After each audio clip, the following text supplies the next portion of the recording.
Hello, guardians of the blind and travelers in time, and welcome. I, as always, am your humble bard, and today we'd like to welcome a special member of the community, Marina. Where are you from, Marina? I'm from Athens, so that's the capital. My parents grew up in different places, but I was born in Athens and I grew up in Athens. I don't always like it living my whole life in Athens, but that's okay. I can settle with that now. Actually, my father, imagine that he grew up in Crete, if you have heard of the place, that big island on the south. And I love that place, really. I would like a chance to go there and live permanently one day if I have the chance. It's close to Africa, it's close to Asia, it's in Europe as well, so it's kind of a strategic position, and this has given that place, that island, a great history too. If I'm not mistaken, wasn't Demons and Wizards playing in Crete this last tour? Is that right? Or maybe I've got that Yes. mistaken. Mm-hmm. Did you get a chance Yeah, to see them up there? yeah, that was my first Demon and Wizards live show. I've been on many Blind Garden live shows, but for Demons and Wizards, it was the first time for me. I was lucky enough to be in the first row as well, so it was a very direct experience, just a few meters of distance. Although I've been in many Blind Garden shows, I haven't been in many shows more generally. How many times have you seen them? Let's see. First time was at 2009, supporting Heaven and Hell in Athens. That was Okay. Rocking Athens. That was the show title. Yeah, that was well. I was quite far away from the stage, so I don't always count this as my first actual show. But okay, literally speaking, it was my first show, and I think it was also my first official big show because back then I was 20, 21 years old. So yeah, it was a long time, but no problem. After that, I saw them many times actually because 3 years later, that's 2011, I saw them in Greece, but it was 3 days in a row. So it's like I saw them three times in 1 year, 3 days one after the other, and it was an awesome experience. Really, it was 2 days in Athens, and the third day was at Thessaloniki.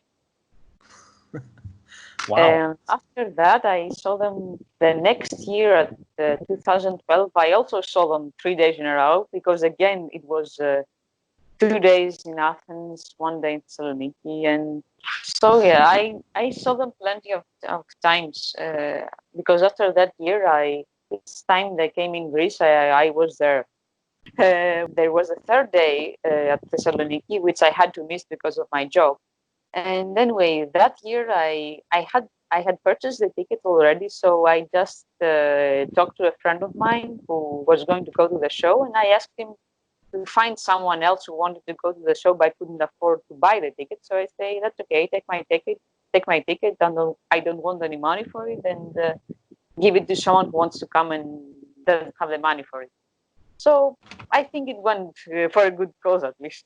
The stars were not aligned for that last one, but at least you made it. I mean, it wasn't the whole thing, but at least you Yeah. made it for those first two, right? It's good on So you I for at least giving it to somebody who might need it, because I think that's a reoccurring, theme, or should be at least among bards, is trying to share that experience with other fans yeah. who maybe haven't had the opportunity yet.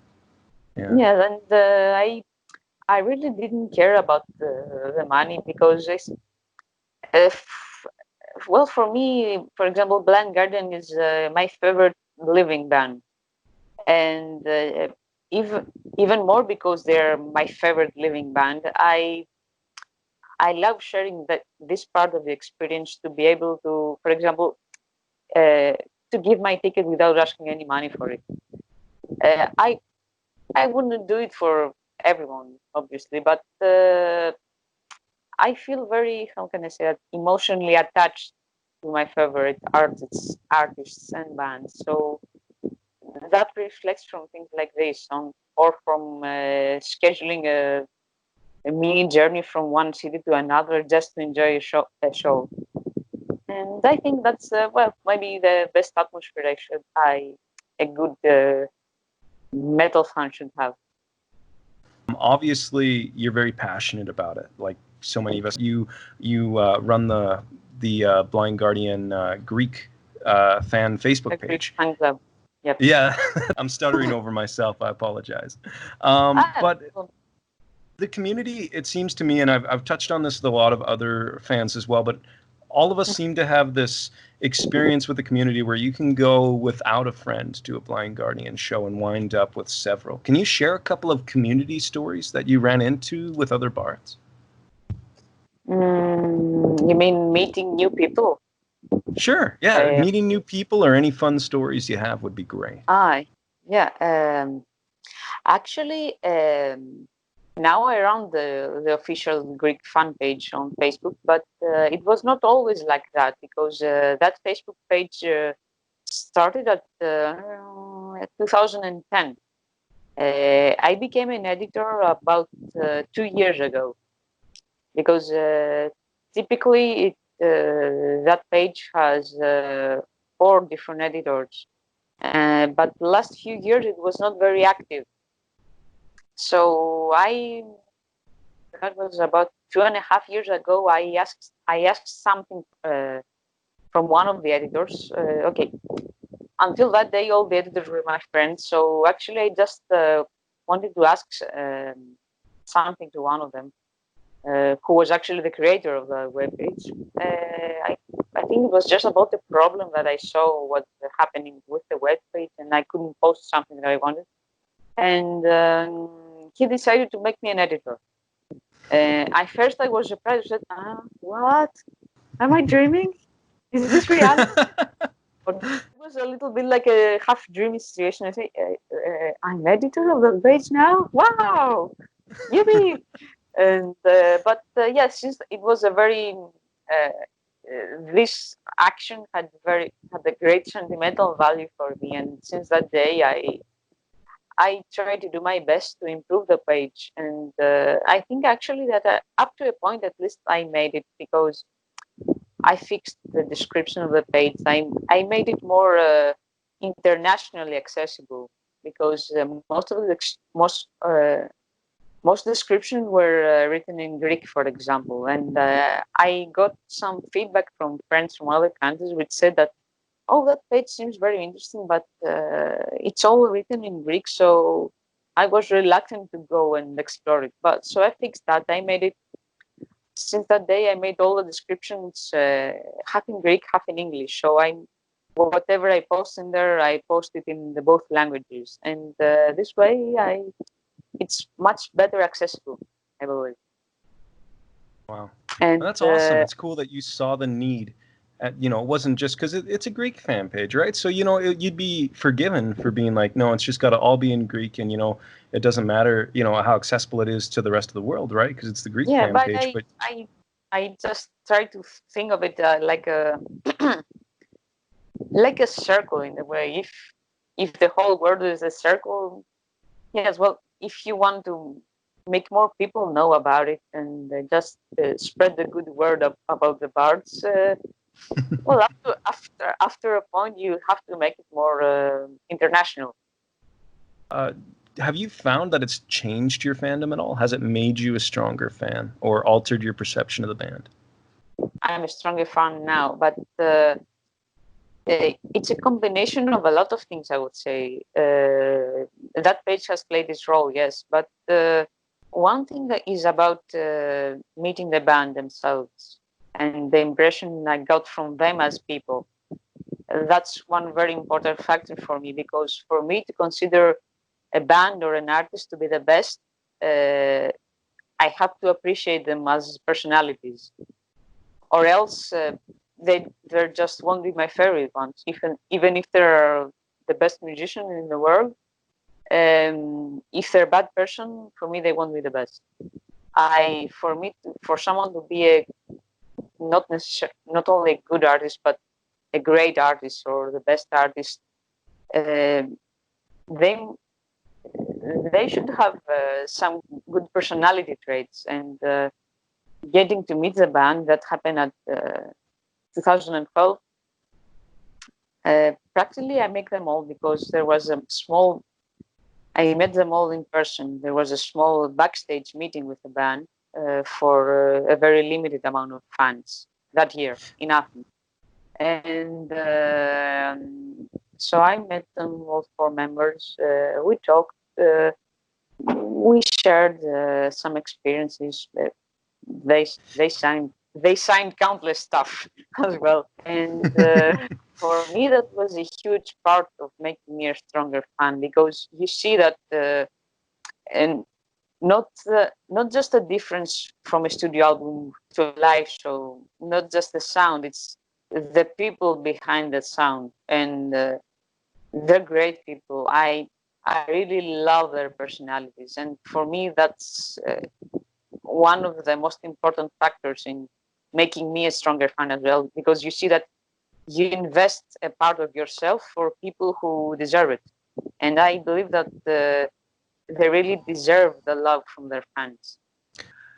Can you take us back to that moment when you first met the band? You said it really affected you a lot. Can you take us through that day? Sure. Yeah, it was. I mean, sometimes the experience was so strong that sometimes even now I can just how can I say it? I can just close my eyes and feel the excitement of these days, because it was it was 2012.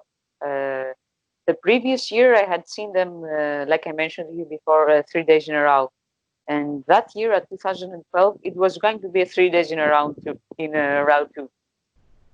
which I was already I had already experienced it once, so I was very happy to experience it again. And yeah, that was a very symbolic year for me too, because one of the reasons was meeting the band, of course. The first 2 days were supposed to be in Athens, and the third one in Thessaloniki, exactly like the previous year. But there was a small, I'm gonna say, not exactly a VIP meeting, a small backstage meeting that was announced a few weeks before the shows, I think. And there was a list, a very limited list for 10, 20 people. Just a very small list with names of fans who, some of them were selected at random, but for me and the very few others who were selected because we were the most active Blind Guardian fans back then. So we just took the golden ticket, as they say, and we go straight into the list because, well, we had done some extra action. And and that was supposed to happen the second day of the show, so the second Athens show. And this happened, just a few hours before the doors opened. So the same day, inside the venue, in a small back room or what they call it, and they told us to be there at that time, etc., etc. And we went inside. There was just some security guard checking the list, and it was just us and the band. Oh. At first, it was just staring a very half-empty space with just a few people inside, and I said, "Oh, those few people are the band members! Wow!" I was very, very excited. I mean, sometimes you find it a little hard to breathe when you meet some people that you admire very much. Well, it was one of these days for me. Understandable. I knew there were normal people, but it's another thing to say it and another thing to experience it, let alone for the first time. I was very excited to meet them, all of them, and they signed countless stuff. Countless. I mean, they hands hurt afterwards or something like that. Carpal tunnel coming in. Yeah. Yeah, they must have done plenty of exercise, I suppose. I think Yeah, it's interesting too that you mentioned earlier that the personalities of the band was part of what drove your fandom. Because like I've had the opportunity of meeting them a few times as well, and I can say like there isn't anybody, whether it's Marcus, Frederick, Hansi, Andrew, anybody that doesn't come across as just a normal person. Like very genuine, very grateful for the fans in general, and you don't see that a lot with modern artists. and very down to earth, as you say. Mm-hmm. They Absolutely. okay. They have their own problems, their own personalities, their own everyday moments, good ones, bad ones, just as you, or just as me, or just as everyone else. And they are not divas, not at all. That's what has made them. That's what drives people to love them, I believe, and they totally deserve it. So just like you asked me before, that's maybe the biggest part of improving myself as a fan as well. If you had to sum up the fan base, I mean, you're a notable member of the community. You've dealt with a lot of fans. If you had to generalize the fan base, how would you describe a typical Blind Guardian fan? Let's see. Well, they can certainly be very different because there's a big uh, age span. You can see a fan, let's say, 18 to 20 years old, or you can see a fan 40 years old. Well, me, I'm 33, in fact. So uh, I'm not sure if I'm considered an old fan yet. But anyway, uh, so some things have to do with people's age. For example, a blind guardian fan who's 20 years old, they will probably be, crazy to be in the front rows all the time, just wearing the shirt, jumping around in a way, but in a good way, not in a bad way. Right. Very young fans, for example, 20-year-old people, will be out in clubs that play the relevant music much more often than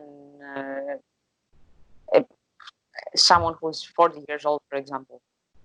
That's not necessarily good or bad, but I just think there's a general difference because if you're a fan, 35, 40 years old, your love for Blind Guardian doesn't change, of course, just because you don't go to the clubs that often, or just because you don't always wear the same shirt that like if you were 20.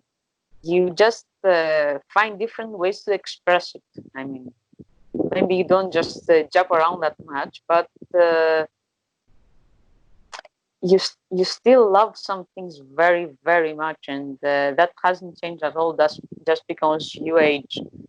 Um, Probably some people, if you're 40 or 40 plus, and some things change on your reality. For example, some people that I know have their own family now, so their priorities have changed, and when they come to the shows, they do come to the shows, but they don't go to an after party, or they just come around for a drink and then they have to leave because, I don't know, family duties, work. There many things come on your way after that, but that doesn't prevent you from doing things that you love, and that's another thing that distinguishes Blind Guardian, I believe.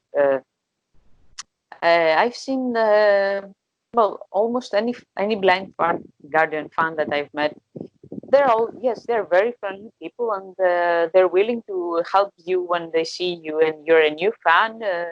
Yeah, they will give you information if you need it. They will help you and tell you how to behave on the live shows. For example, if you're a first timer at live show, which is very important sometimes when you go to a live show for the first time. Yes, they're all very friendly, but yes, that doesn't change if you're 20 or 50 or whatever. And what you said right now, it's a thing that keeps the fans together, I believe. I mean, what their beliefs and how much they love this band and those people, as not just as musicians but as people as well, as like just like different personalities. That helps to bind the fans together. Uh, how much their fans love them doesn't change because they age.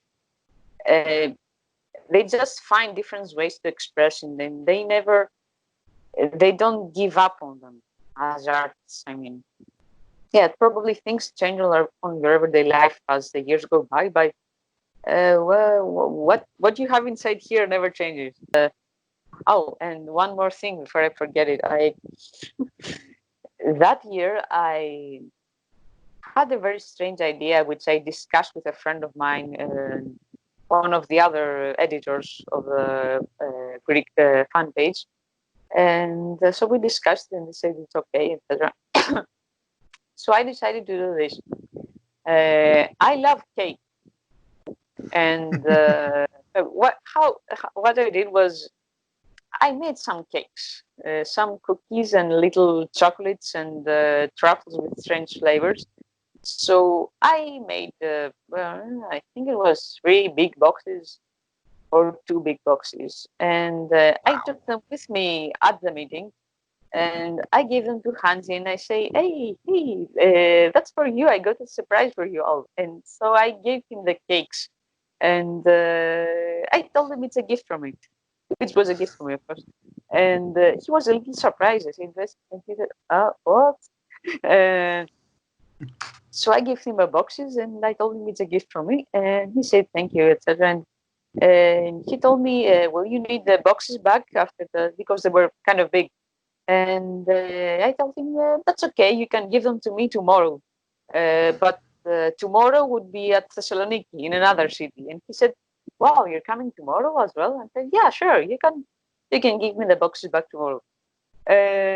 So I gave Blind Guardian my cakes.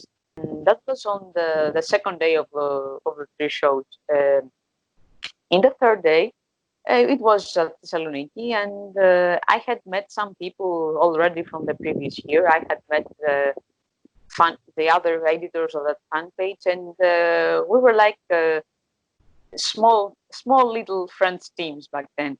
So we said, okay, like, I think it was 4 or 5 people, maybe five. I think 6 people. 1 or 2 people were from America, I think. But anyway, it was a very close group of people who had some other experience from the band, some of the members, and we just discussed one with the other, and we say, okay, next day they're leaving early in the morning, so let's just go and wait for them outside the hotel to just say thank you and hello and thank you for everything, etc., etc. And say okay, and that was the moment that Hansi gave me back the boxes, and I had another bright idea.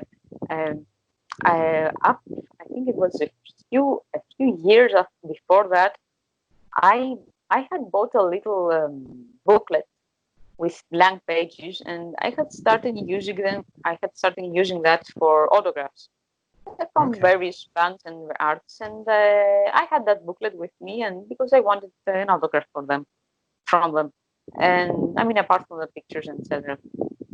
And so I had this idea, and I asked each of the members before they gave me the autograph, along with the autograph, to write me their impression of my cakes. So now, I mean, official feedback in a way. Testimony. Yeah, you got testimonies now for the business, right? yeah, in a way. So yeah, I had answers from all 4 of them. So what kind of, like, run us through what was the best response to your cakes? Who liked them the most? Just give me a second. I'm not sure if I can. Well, I can't find the little book right now, but that's okay. More or less, I remember most of it. So, okay, I just asked each of them if they liked it, and well, yeah, they said of course they like it. And I say, And I asked them, okay, if you like it, could you please write down your impression on my booklet, Orang with Herald Card, and say, yeah, sure. And well, they all had very good impressions. And the most Hansi was more analytical than the others. In fact, Hansi was the Really? most analytical. Yep. And I think Marcus was the least analytical, if I remember from the comments. But I remember Hansi's answer more because of it. It was a very big paragraph, for example. Let me remember. I think I always remember. Just give me a moment. It was.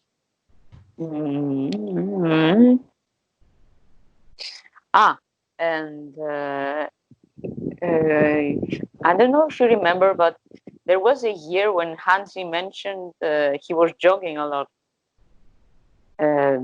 I don't remember which year exactly, but there was a big period when he mentioned about jogging and doing some jokes with the other band members about jogging and exercising, etc., etc. Yeah. So Okay. what he wrote to me on that booklet was, wait, I have been trying to lose weight for the past, I don't remember the number, for the past, let's say 5. I have been trying to lose weight for the past blah blah years. In vain because of your cake. Now I am a cookie monster again. That was Henry's answer. I love it. So Well, yeah, he was a very very big fan of cookies, so so to speak. That year was 9 years ago. Many things changed since that year, obviously, and one of those things is that after I finished my university degree, a few days later after that, I started a second degree, not the university degree, but equally important degree. It was a pastry chef degree. And so really? after some years, I cooked some cake for Blend Garden, and now I have an official pastry chef degree. It all So now I started have, that day. it had started a few years ago, but for me it was my first official international feedback for my cakes. So now I have official feedback. What do you remember the absolute best out of those three Mm, shows? Like, which one is the one that sticks out most distinct? That's probably the only way to distinguish them because I could just keep wandering and wandering for I don't know how many hours. Uh, so yeah. At first, I thought about two shows. The first one was 3 years ago at Crete at Kanya Rock Festival. So that's 2017. That's one. The other, which is probably the one I'm going to talk about because it sticks to me as the most vivid experience, was the first year. The first year that I mentioned to you, 2011, and that was like I told you before, my okay, not literally my first Blind Garden experience, but personally, yeah, it was my first time because it was the first time that I saw them. So from such a little distance. From those 3 days, it was from the third day. So it was the third day was at Thessaloniki, not in Athens. I had to make a travel, and right the night before I was at the Blind Garden show. That did not end up very early, as you can understand. I didn't want to arrive at the show the last minute, so let's say, okay, I'll take one of the first trains in the morning trains. So as you can guess, I almost had no sleep. I had some very little sleep. I don't even remember how many hours, but I was, I don't know, say how to say it, full adrenaline mode or something like that, That's because I didn't want to miss that show for anything in the whole universe. So I hadn't been to the Thessaloniki ever before, so I had to plan that journey all of my own from the beginning. Which hotel to book, where exactly is the hotel, according to the venue, how to go from the hotel to the venue, etc., etc. Plan everything from scratch.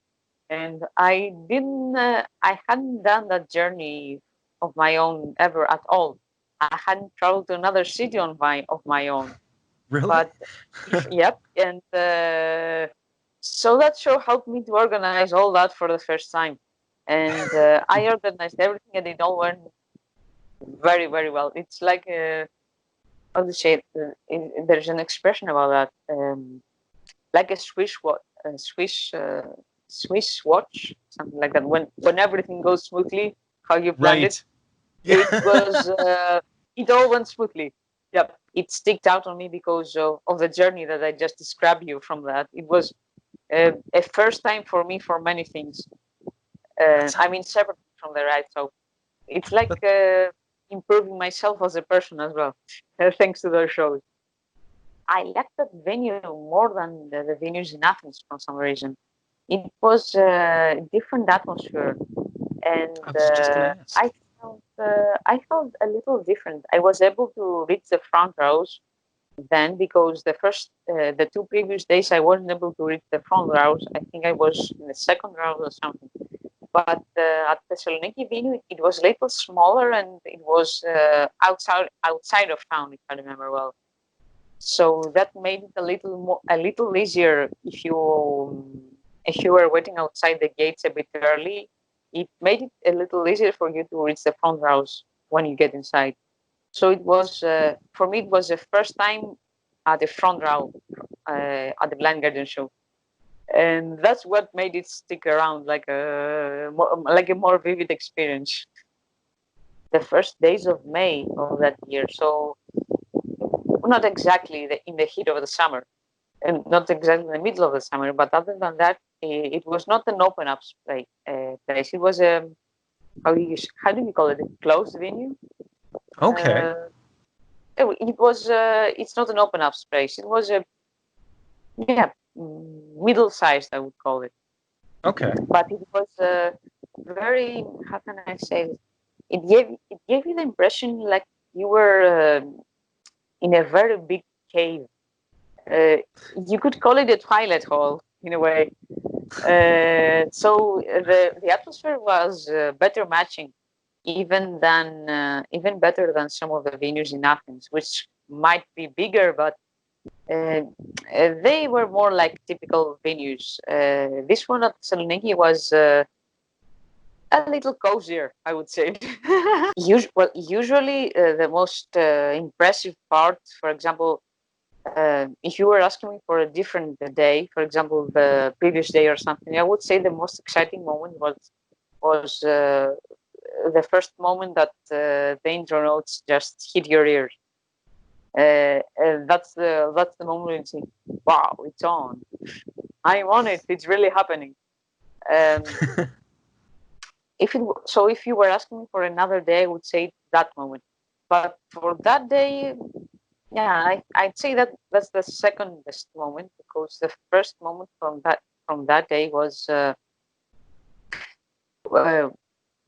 after the intro started. It was the moment I think the moment the guitar started playing, or a little bit afterwards. Well, anyway, it was the moment that the lights on stage changed depending on the rhythm of the song because that's a little boom that happens and the lights become stronger and you see the band on stage, even though they have started playing already. I think that's a very single moment that sounded out for me all that concert. So you mentioned earlier too when you were talking about it, the crowd just being excited, and that's obviously a theme with, any concert, but especially Yeah. with Blind Guardian, there are, I would argue, four specific songs that I found in my experience really excites the crowd quite a bit. That's usually a bard song, Mirror Mirror, Valhalla, or Majesty, typically. Yeah. Now, in your personal opinion, having seen, 7+ shows, Uh, what is the song that gets the crowd most excited in your experience? I was hoping you would ask that, actually, uh, because of this. Well, generally, I agree with you because in most cases, yeah, well, everyone expects to hear the bard song, and everyone knows that they will play the Bard song, and after that they will play Mirror Mirror, and that's the last song of the set list. Well, Agreed. maybe not so much for Majesty because it depends on the day. Usually in Greece, the most popular answer on that is Valhalla. On that year and on that day on Thessaloniki, in a way, we managed to beat Valhalla Oh, I because gotta of hear this. Yeah. yeah, because of the song Last Candle. Especially about Valhalla, what makes it stand out as a song, it's okay, it's easier to follow maybe, etc. But it does have that after effect that the fans keep singing and singing for I don't know how many minutes. Well, and that's what makes Valhalla a bit more unique, and the fans just keep it on their mind more. But that year we beat Valhalla with Last Candle, yeah, because Somebody's out there, right? yeah, somebody's out there for I don't know how long, and usually when Hansi wants the crowds to stop, he just makes a hand sign like this.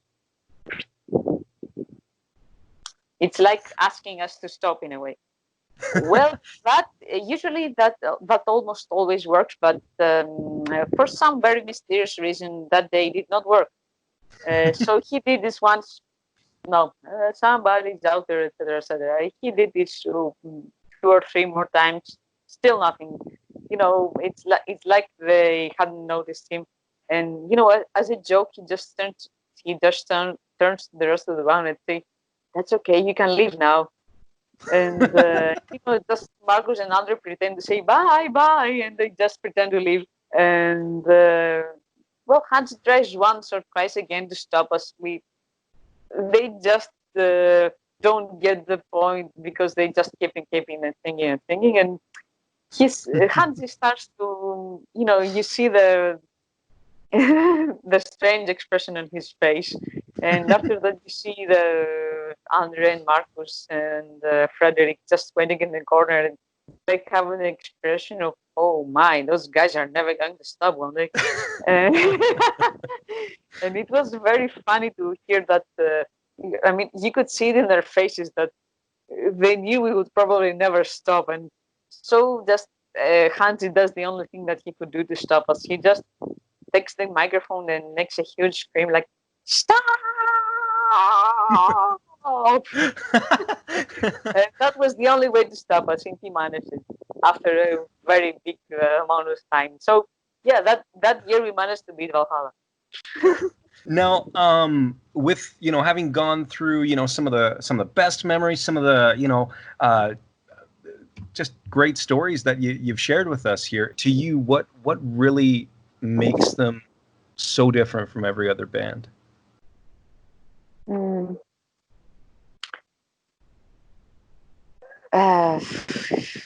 It's mostly one of the things that we mentioned. I mean, the level of communication that they have with their fans.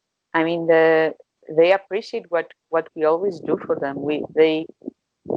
They're very down to earth and very approachable, and they're no divas. And they give how can I say that? They give value to the people around them, and that's a very beautiful thing. Actually, it's very very human thing. That's all very very distinctive for me.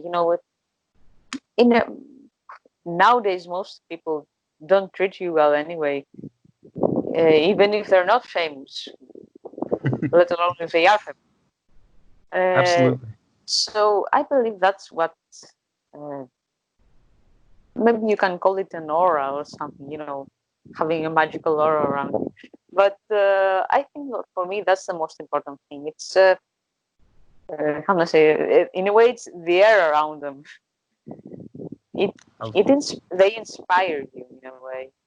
They inspire you not just for music, but to do things as a person.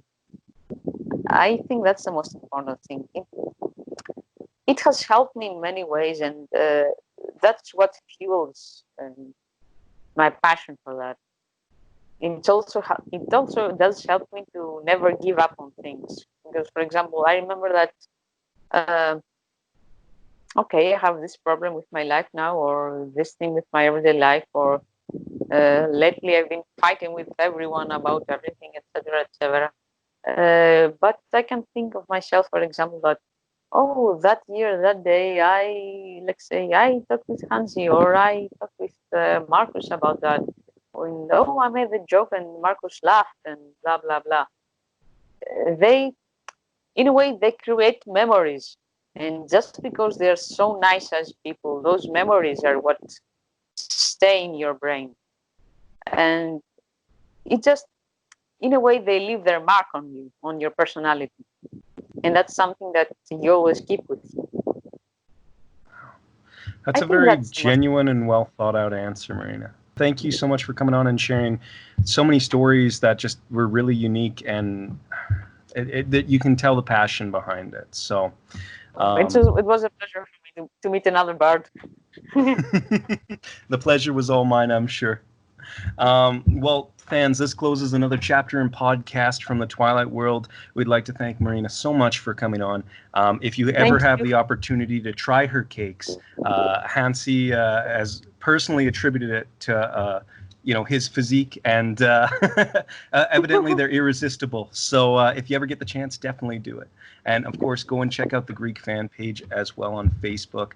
They always got something exciting going on. Like she said, it's available in English and Greek, so it's very accessible to all of us.